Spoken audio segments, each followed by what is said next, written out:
Hey guys, my name is Matimio, and today I have another episode of Field Tests. This is a series where you, the viewer, choose what weapon setup you want me to try in an upcoming episode. So what weapons, what weapon attachments, all of that kind of stuff. I pick from the top 3 most thumbs up comments and then pick one of them and put that loadout through its paces. Essentially what we're trying to do here is to find loadouts that may have gone under the radar and then bring them to the surface so more people will try them out and then hopefully enjoy them. So for today, Capster recommends that I try out the M416 with the reflex sight, foregrip, and heavy barrel with the 93R sidearm, and also use the medpack and defibrillator. The M416 is definitely one of my favorite weapons in the game right now. It is very similar to the popular M16A3. I think the only difference between the two weapons is that the M16A3 has a faster reload time. It also has a faster rounds per minute.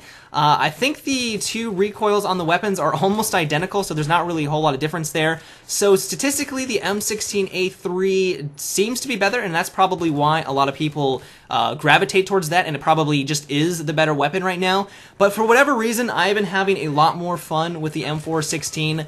Maybe it's just me, but I'm able to control it a lot better. I'm able to snipe people from farther distance, and overall, I'm just having a lot more fun with it. So it could just be me and my terrible skills with the M16A3. I don't know, but right now I'm having an absolute blast with it, and that's actually probably a good thing because DICE has announced that they're going to be making some changes to both of those weapons. They're going to be reducing the recoil on the M416 slightly, but they are going to, both the horizontal and vertical recoil on that weapon, but they're going to be increasing the recoil on the popular M16A3. So maybe it's not such a bad thing that I like the M416 compared to the other one, and they're going to be making some changes to make it even better. So win-win for me.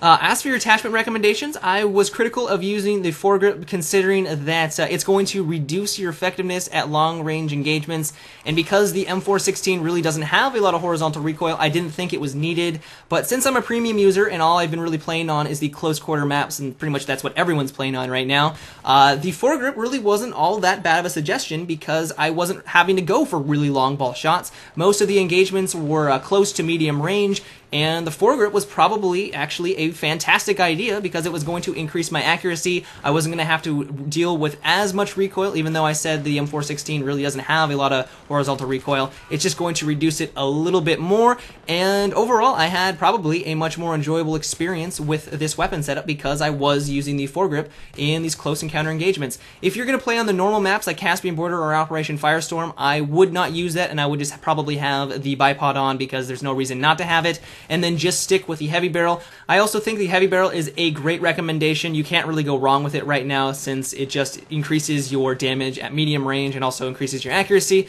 So overall, I was very happy with your attachment recommendations.